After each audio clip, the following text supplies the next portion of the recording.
Oi pessoal, estamos aí de volta com mais um episódio do podcast da Rafus Press. Eu estava preparando o material para esse podcast, seria sobre a nossa nova campanha no Catarse, né? A última, por conta, acho que do timing equivocado né, que a gente teve, não teve muita adesão, né? Quer dizer, entre dezembro e fevereiro, Natal, Ano Novo, Carnaval, acho que não é uma boa época, né, para você lançar livros ou lançar uma proposta de pré-venda de livros, né, enfim, de financiamento coletivo relacionado a isso. É um período muito difícil, pessoas pagando muitas contas, interessadas assim, absorvidas em outros assuntos, incluindo aí matrícula de faculdade, matrícula de escola de filho e impostos, enfim, né?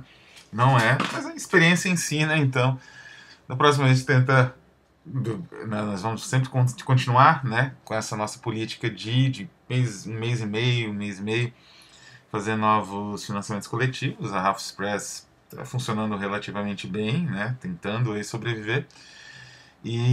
Mas aí, no próximo final de ano, a gente faz uma meta mais modesta, um livro só, alguma coisa assim. Mas enfim, o próximo financiamento vai ser bem interessante para o público brasileiro, não é? Diferente, inclusive, né? Uma proposta diferente aí. Mas não é disso que eu quero falar agora, eu quero falar de algo que aconteceu, na verdade, a ideia, né, desse vídeo surgiu na sexta-feira, que eu recebi à noite, assim, o sábado, enfim, a, a, a edição, né, da Zagava Press, de Düsseldorf, que eu adquiri faz bastante tempo, do livro A Ornos, de Avalon Brantley, né? Uma autora, Avalon Brantley, enfim, não sei exatamente. Depois eu vou falar um pouco mais sobre esse livro, sobre o autor e tudo mais. Mas o que acontece? Esse livro, ele tem uma estrutura única, assim. Ele é uma espécie de tragédia com um pouco das comédias do Aristófanes, em vários sentidos, assim. E, enfim, resolvi falar um pouco sobre um tema que eu gosto muito e que é tratado, evidentemente não é tratado de muita frequência por outros comentaristas e tudo mais, que é a cultura clássica, né? A cultura, especialmente a cultura da Grécia, né? Da Grécia clássica. A literatura desse período, né? Consta na história, consta que só 5%, sei lá, 10%, 15%, não chega a ser 20% da literatura da antiguidade sobreviveu. Né? Se você contar tudo que foi produzido na antiguidade, o que chegou aos nossos dias não dá 20% do que foi produzido na época. Né? Enfim, os acidentes de percurso são vários, as formas de armazenamento, o esquecimento, né? Não existia, enfim, biblioteca em si, esse conceito surgiu na antiguidade, mas conceitualmente a ideia era muito diferente da que a gente tem hoje. Eram locais mais privados, ou de reis, imperadores, ou de gente muito rica. Então, quando acontecia algum sobressalto social, esses lugares eram um alvo assim, primordial, né? Eles eram um alvo fácil. Então, muita coisa que era armazenada por essas pessoas, ou por essas instituições, né? Digamos assim, no caso enfim, da Biblioteca de Alexandria, que um rei, né? Um imperador, imperadores eram os donos, ela tendia a se perder. Então, muita coisa do passado se perdeu. Não é muita coisa mesmo. Se você for pensar, muita coisa do século XIX se perdeu, né? Muita coisa mencionada, sei lá, pelo Poe, por outros N autores, né? Mas imagina na antiguidade, então, versões diferentes da Odisseia, não é? Quer dizer, que é a versão que é traduzida até hoje, que se tornou canônica, ela foi estabelecida no Renascimento, quer dizer, algo que foi escrito muito antes, né? Sei lá, 700, 600 anos, escrita assim, começou como registro oral, mas já era, de certa forma, coletada de uma maneira ou de outra, citada. Então, esse material foi se perdendo, e hoje nós temos o que restou, né, da cultura da antiguidade, especialmente da produção grega, né? E o que mais se destaca, né, quando a gente se debruça em cima dessas obras, seja Odisseia ou Ilíada, seja uma tragédia do Sófocles, não é? Ou do Eurípides, seja os diálogos platônicos, que são em si mesmo uma modalidade poética ou até literária, né, que tem uma tensão, inclusive uma tensão dramática, uma tensão narrativa, com certeza, ou outros assim, gêneros ainda menos conhecidos, os mimos, enfim, o que você percebe é que era uma produção muito rica e que correspondia a uma cultura muito, digamos assim, viva, né? E essa cultura ela passa nessas obras de certa maneira e às vezes, né, o leitor muitas vezes ele precisa de um aparato crítico para perceber as nuances dessa cultura, né?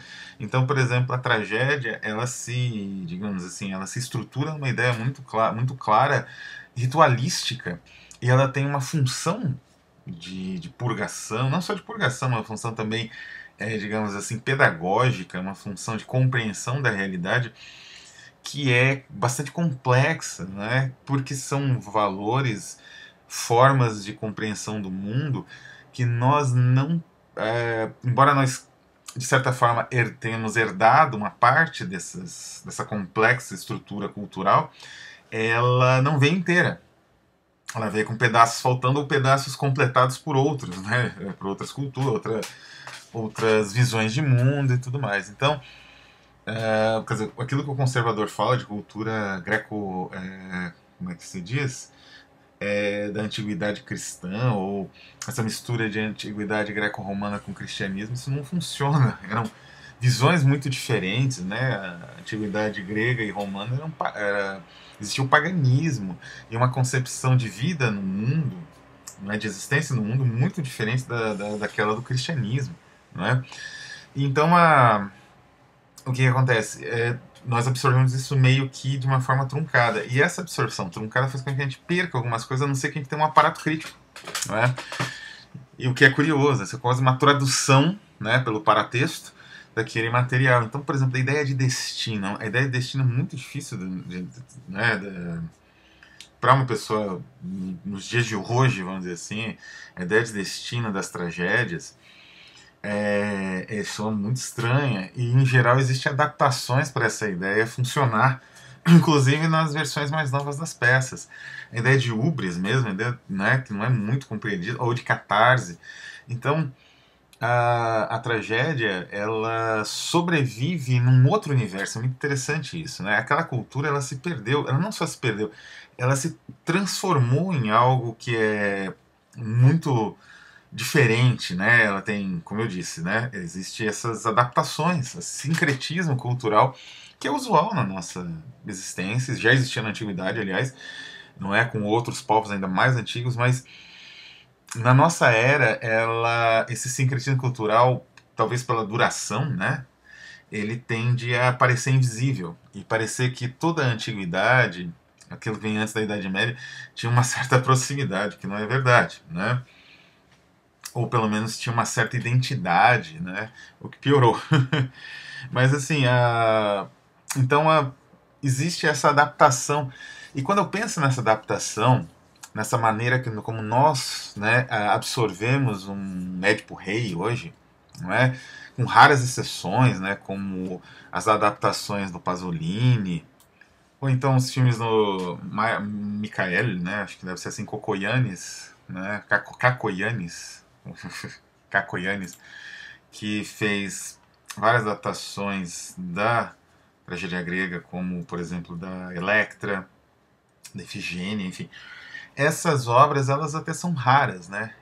O crítico estudioso George Steiner, ele falava em morte da tragédia, né? Quer dizer, aquele universo da tragédia grega, ele ainda, de certa forma, respirou por aparelhos, vamos dizer assim, ele respirou de uma maneira um pouco mais, uma conexão um pouco direta, mas já diferente, tanto no teatro elisabetano quanto na tragédia francesa, do Racine, né? Mas, na nossa época, ela praticamente cessou, né, a existência. Porque a tragédia ela prevê uma visão fechada de universo.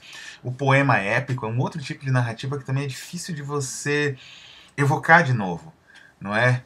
Não só porque sou estranho, né, essa ideia de uma poética que não seja subjetiva, né? A noção poética foi dominada por uma noção de um eu lírico, de uma visão poética, não é? De uma concepção poética que é muito distante daquela até proposta pelo próprio Aristóteles ou pelo Platão, que tinha na verdade, a tensão, a poética era uma tensão que o filósofo tentava organizar entre o narrativo e o dramático, não é? Que eram os dois grandes gêneros, né? Digamos assim, as duas, na verdade, não gêneros, as duas grandes formas de estruturação das obras literárias, né? Das obras imaginativas na antiguidade grega. E então você lê um poema épico hoje é estranho. Então essas obras todas elas têm uma sobrevivência, uma sobrevida em outros formatos. Isso é muito curioso, não é? Na verdade, esse mundo antigo, né? O mundo da mitologia e tal, esse mundo grego, né, dessas produções específicas, dessa visão de mundo pagã, dessa ideia de um destino fechado, né, que o mito oferece, dessa noção de que noção ética de tentativa desesperada de encontrar uma espécie de equilíbrio entre as muitas demandas de deuses, de homens, né, você manter a sanidade, o que é muito difícil. Então, talvez purgando através da visão de outras pessoas ali passando por um sofrimento gigantesco, você conseguisse compreender isso, né, o cidadão. Então, tudo isso, toda essa percepção, ela quando nós, né, nos deparamos com ela, é como se nós víssemos uma espécie de Disneylândia. E isso me lembra duas referências, né, que eu tenho como as referências do mundo antigo. Como eu falei, existem pessoas, diretores, né, e autores que têm um maior respeito, né. Eu falei do Cacau Yanes, do Pasolini, mas existe, não é, obras tanto cinematográficas quanto teatrais que têm uma aproximação com a antiguidade, uma aproximação adaptativa, né, uma aproximação de interpretação, o que é mais rico, né. Então a peça de teatro, por exemplo, Esperando Godot, Samuel Beckett, ela tem uma essência trágica de destino, do tempo, do mito, né? O mesmo vale, por exemplo, um exemplo cinematográfico assim, com o filme Canal, não é, do Andrzej Wajda, diretor polonês. Esse filme tem uma noção de destino, não é? Quer dizer, não importa o que você faça, não é? Não importa se você está fugindo dos seus pais e pegando a estrada de Eleusis, né? Depois de saber que você vai matá-los, você não tem como você escapar, é ali mesmo que seu destino vai se concluir. Então essa noção existe nesse filme, que é um filme de guerra, né? E ele tem uma absorção da tragédia muito rica, né, da tragédia clássica e muito própria. Aquele universo representado, ele poderia ser tranquilamente um universo de deuses e heróis e seres, né, e nobres da Grécia Antiga tranquilamente, e não um esgoto na Varsóvia ocupada pelos nazistas, né? Mas em geral, nós tendemos a encarar isso como um espetáculo distanciado, como espécie, como eu falei, de Disneylândia, né? Disneylândia é baseado num castelo, se não me engano, austríaco, né? O grande castelo da Disney que aparece nas aberturas, e o cidadão que visita, ele olha aquilo e, enfim, não é? Ele não tem essa referência, ele acha bonito, acha, enfim, que evoca a Idade Média, a Idade Média mas evoca a Idade Média e coisas do gênero. Então, existe muito forte essa tendência e isso é incontrolável, é natural até, não é? Ah, e isso me lembra muito essa maneira como nós nos colocamos em relação ao passado, ainda mais esse passado bem ancestral, me lembra duas referências, né? Uma delas é o livro, na verdade, um ensaio em várias partes, assim. Nitidamente o autor tinha um certo carinho e ficou retrabalhando esse ensaio algumas vezes, que é um dos maiores ensaios, mais, digamos assim, instigantes do século XIX, ali no mesmo nível da genealogia da moral, a ideologia alemã do Marx, né? Do pós-fácil não científico pós-fácil de conclusão não científica Kierkegaard, que é o Deuses no Exílio do Heinrich Heine. É uma obra fundamental, né? Ela foi traduzida no Brasil, eu vou deixar a referência, evidentemente, uma boa tradução acadêmica, né? Bem séria. E o Deuses no Exílio fala exatamente disso, como os deuses se adaptaram, porque eles não têm mais quem acredite neles, né? E eles então vivem. Alguns até se adaptaram bem, não é? As de Marte, outros assim. Mas, por exemplo, Júpiter, ele vive numa penúria, né? É uma cena frankensteiniana, vamos dizer assim. Ele vive numa ilha no Ártico isolada. Essa ilha é só visitada, não é, de vez em quando por uns marinheiros. E ele, quando descobre que algum marinheiro fala grego, ou um navio com marinheiros que falam grego, ele entra em desespero e tenta saber de como é a vida na Grécia, né? E aí ele fala de coisas que os marinheiros não reconhecem, nomes que não são mais usuais.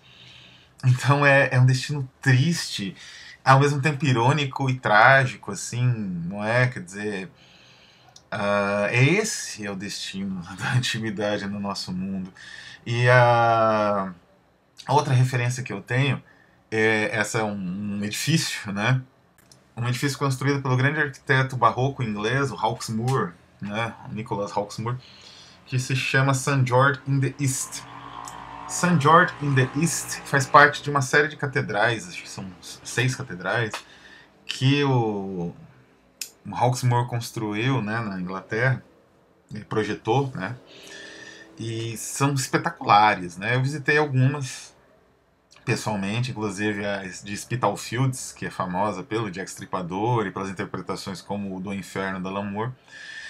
Mas a St. George in the East, que fica num bairro mais suburbano, assim, bastante frequentado por imigrantes, hoje em dia imigrantes árabes, já foram imigrantes judeus e tudo mais pobres inclusive. Essa catedral ela tem uma característica interessante porque ela não, o interior dela foi atingido pela Blitz alemã, né? Tudo bem que ela não chegou a ser demolida, teve uma catedral do Hawksmoor que não existe mais, ela foi demolida porque as bombas acabaram com as fundações e não pôde mais existir o prédio. Então a St. George ela existe ainda e ela chegou a sobreviver às bombas. Só que o que aconteceu? O interior colapsou, não é? E as paredes que são pedra, né? E são muito resistentes. E as torres elas resistiram. Então é como se você tivesse uma casca de catedral barroca e uma capela dentro. Nunca passou pela cabeça, eu acho, tanto seja dos religiosos anglicanos, como a igreja anglicana, seja talvez da própria população, de reconstruir aquilo ali do zero. Talvez hoje houvesse tecnologia, uma vez como eu falei, os alicerces estão inteiros, né? Digamos assim, a parte da torre, a parte exterior, ela continua existindo. Não seria impossível construir hoje em dia, com a tecnologia que existe, essa catedral de novo, reconstruir. Mas eu não sei se isso realmente corresponderia ao que essas pessoas, né, que visitam, essas poucas pessoas até, porque como eu falei, uma catedral quase que um museu, mas ela ainda funciona, né? Ela tem a sua função religiosa preservada. Eu não sei se essas pessoas gostariam de visitar uma catedral que é uma espécie de Disneylândia, quer dizer, ela não é mais ela mesma. Não é? A catedral que existia foi destruída pelas bombas alemãs, né? Sobrou a parte exterior. Então, é mais ou menos isso, né? A antiguidade é isso, ela foi destruída, né? Digamos assim, pelas novas outras concepções que historicamente ganharam força, não é? E que substituíram aquela visão de mundo e substituíram também aquele ideal na verdade aquela visão, aquela forma de interpretação do mundo, né? Então, mas voltando, essa é só uma digressão. Peço perdão a todos pela imensa digressão, mas é uma digressão que é necessária para a gente entender as duas obras que eu vou falar aqui.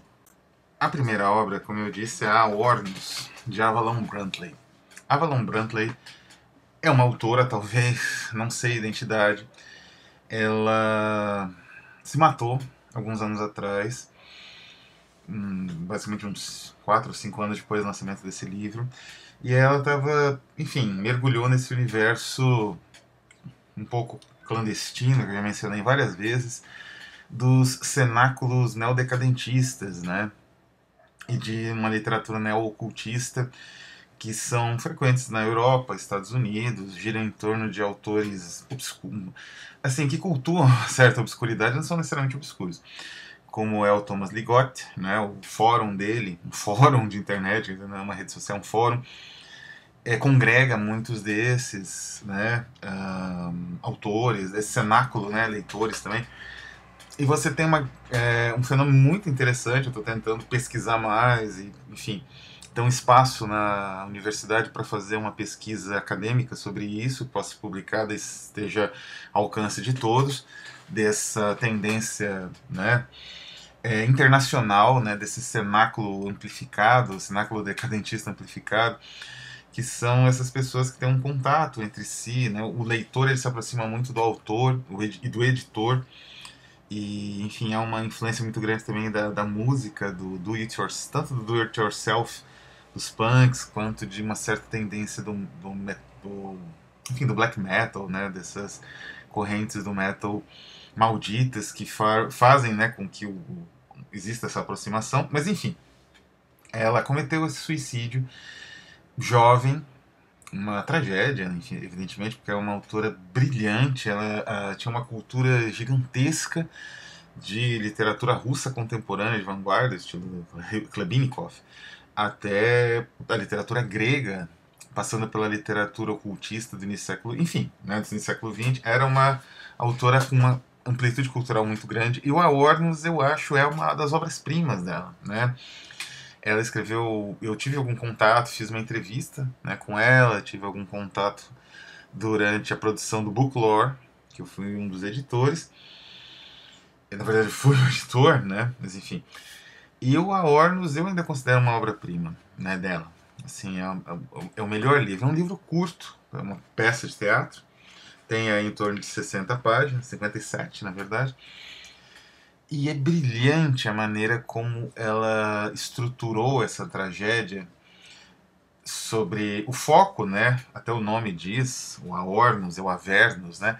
É essa região em que você consegue evocar, na antiguidade existia essa crença que existiam algumas regiões em que você conseguia evocar um morto, e esse morto, evocar com sangue, evidentemente, só dessa forma o morto voltaria, não teria interesse em voltar à vida de outra maneira, e esse morto poderia se comunicar com você.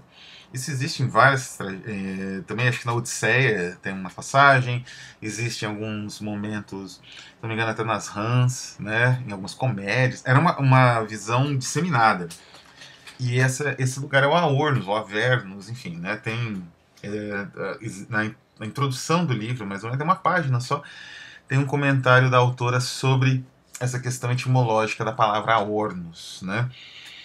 E é um livro genial, porque a ideia em si dessa evocação dos mortos vem, digamos assim, encapada, né? Ela vem com um invólucro de ironia, de um tipo de, digamos assim, não é nem de tragédia, é de um tipo de farsa quase trágica, que é, ao mesmo tempo, como eu disse, não é só uma tentativa de refazer a tragédia como se isso fosse possível nos mínimos detalhes, citando uma coisa aqui, outra ali. Não, é uma visão de tragédia da própria autora muito pessoal, que inclui também uma ironia muito grande e um efeito, né, que eu só senti lendo Steinbock e outros autores decadentes, né, um Blois, um efeito de ironia, né, dessa ironia decadentista que cria um tipo de implosão da narrativa. Né? O leitor termina aquilo como se ele estivesse assistindo a implosão conceitual de um mundo. Então é uma narrativa extraordinária. Não é? O livro ele não é muito caro, embora venha lá da Alemanha e seja em euro, e hoje, enfim, o euro custa, sei lá, R$ 6, ou coisa assim, mas vale muito a pena para quem, não é? E é como eu disse, não é só a ideia de você contemplar, né, ler um texto interessante baseado num gênero morto, não é? Não é apenas isso. É você ler um texto brilhante, um texto, enfim, genial, na verdade, vertido numa forma clássica, mas que ao mesmo tempo tem uma ressonância no contemporâneo, não é? Existe um efeito irônico que um leitor contemporâneo reconhece muito bem, não é? E, enfim, então é um livro assim que merecia ser mais lido, né? Como eu disse, se eu conseguir finalmente, em termos acadêmicos, desenvolver esse projeto Esse é um dos livros que eu vou querer fazer um longo ensaio, uma longa resenha, um capítulo, né, do trabalho final. E é interessante porque o livro em si ele também tem uma história. Ele foi lançado em, se não me engano, 2012, vou confirmar. Ele foi lançado exatamente em 2013 pela Edition de l'Oubli, que é era uma, digamos assim, uma das encarnações da Ex-Occident Press, de Danguetto, lá de Bucareste. Era uma edição maravilhosa. Eu cheguei a ter essa edição um tempo, mas expressões econômicas não me obrigaram a me livrar. Também era curta, né, nessas mesmas dimensões, e era linda a edição. Né? Era uma edição muito bonita. Não tinha essa introdução breve da Avalon Brantley sobre o contexto da palavra Ornos, não existia. Então essa edição nova é até um pouco mais completa em termos, mas é uma edição que mereceria uma crítica mais ampla, talvez até alguém que visitasse, né, a família, acho difícil isso agora, né, a família da Avalon, e tivesse contato com alguns manuscritos, porque com certeza foi fruto de um estudo, né? Existe até essa questão etimológica, então a autora ela estudou para poder escrever esse texto, né? E é um texto, como eu falei, maravilhoso. Vale a pena. Ele está à venda, ele tem versões carésimas, assim, limitadíssimas, mas tem uma versão paperback a um preço bom no site, né? Relativamente bom. Como eu disse, o euro não facilita, mas vale a pena, eu recomendo muito fortemente essa leitura, e isso tem a ver com esse universo, né? Quer dizer, aqui nós temos uma evocação desse passado clássico que não é só respeitosa, aliás, não é respeitosa, mas é uma evocação, é, digamos assim, original, instigante, que faz com que a gente se reaproxime do universo clássico, do universo grego, né? Da antiguidade grega, com uma visão renovada, não é? Um interesse mais não é? Uma visão instigada. E isso eu acho que é mais importante até do que tentar preservar um passado que não volta mais, que já acabou também. E o outro livro, esse ele está relacionado com a poesia épica grega, né? Também é uma releitura, ele não é uma tentativa aí de construir uma Disneylândia, né? Que é o Astronautila, do Jean Cressadlo. Jean Cressadlo é um autor muito pouco conhecido, mas ele é uma espécie de polímata, é uma espécie de Athanasius Kircher e Leonardo da Vinci contemporâneo.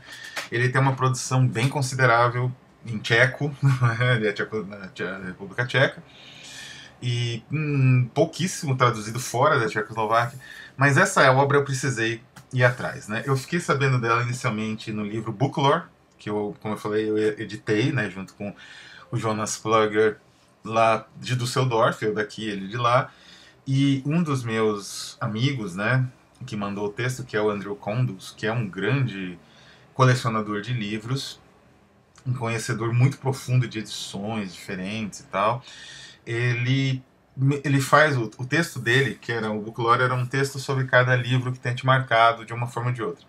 E o texto dele é sobre esse livro.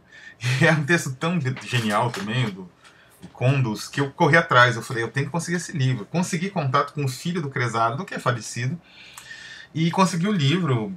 Sei lá, ele gostou da propaganda e tal. Eu ainda acho que tenho que mandar alguns euros que faltou, mas eu consegui o livro. E é um livro que parece que é um livro imaginário, né? Quando eu recebi o pacote gigantesco da República Tcheca, se bem que acho que veio da Inglaterra, né? Já não mora lá o filho, eu achei que era alguma coisa, né, assim, bizarra, que é uma caixa de papelão com a assinatura do Cresado, e aí o livro, que tem uma sobrecapa, né, uma dust jacket, e aí a capa dura, né, muito bonita, assim, com uma aplicação, né, em baixo relevo, uma cor prateada no título, e até a capa é um desenho, né, inclusive acho que não sei se do próprio Cresado ou do filho. E o que é o Astronautila? O Astronautila é uma história escrita, é uma história espacial, de uma espécie de imensa space opera, de, digamos assim, proporções literalmente clássicas, vamos dizer assim, épicas, então, feita na estrutura do poema homérico da Odisseia e escrita em dois idiomas. Um idioma é o grego homérico, inteirinho escrito em grego homérico, e outra é o tcheco, né? Ele é escrito em 2 idiomas, mas ele tem as guardas em inglês e em tcheco, eu acho, né? Acho que é tcheco isso. E a introdução, ela é escrita em latim, não é? O prefácio Epistola ad lectorem doctum, né? E também em tcheco. Então é um livro extraordinário, assim, é uma evocação do passado de uma maneira vibrante, sem perder de vista, evidentemente, os leitores dele mesmo, do próprio país dele, porque ele poderia até escrever em inglês, mas ele escreve em tcheco, e a escrita, inclusive, da versão homérica, ela parece feita à mão. Ela é digitalizada depois, ela não sei se ele recitou isso para alguém. O livro é uma loucura, assim, é um livro... Eu já escrevi sobre esse livro, eu fiz vídeos sobre esse livro, tem no meu blog de resenhas, que está meio parado, mas agora vai ter uma atualização. De vez em quando atualiza, que é o Bibliofagia, ou Bibliofage, que eles é bilíngue, né? E é um livro incrível, é muito difícil de conseguir. Um dos meus projetos é traduzir a versão grega para o português. Tem um rascunho de tentativa de tradução na internet, eu acho. Se eu achar, eu ponho o link do primeiro canto, né? Ele é dividido em cantos também. E é uma loucura, assim, algo de extraordinário. Eu queria muito que alguém se arriscasse a publicar uma coisa dessas, pelo menos em inglês, não é? Mas eu acho muito difícil. De qualquer maneira, é uma obra, novamente, uma evocação única do passado. Não é que, como eu disse, a questão não é o respeito, porque aquilo já não existe mais, não é? A questão é você conseguir recuperar, preservando algo da energia daquilo, algo da vitalidade, né? Algo que torne, né, que o Júpiter ali isolado na sua ilha no Ártico feliz, que faça ele sorrir um pouco, porque ele vai reconhecer algo daquele universo que ele pertenceu e que não existe mais, mas ao mesmo tempo ele vai perceber que existe alguma coisa mais nova, né? Então essas duas obras são únicas, mereciam talvez uma tradução, algo, mas assim, elas são invisíveis, né? O Astronauta ainda é mais, o Aornos ainda você pode tentar comprar dado o Sai da Zagava, mas o Aornos é muito mais difícil, você precisa falar com o filho para conseguir as últimas cópias. E então é isso, né? Eu espero essas obras, como eu falei, elas são únicas. Espero um dia conseguir escrever mais sobre elas, ou publicar uma tradução, publicar um ensaio, alguma coisa que na qual seja possível ter uma amplitude de leitores maior, né? Alcançar outros leitores e poder discutir um pouco mais esses temas. Certo? Por enquanto, a gente faz o podcast. Então é isso. Agradeço a atenção de todos que acompanharam e até a próxima semana. Tchau.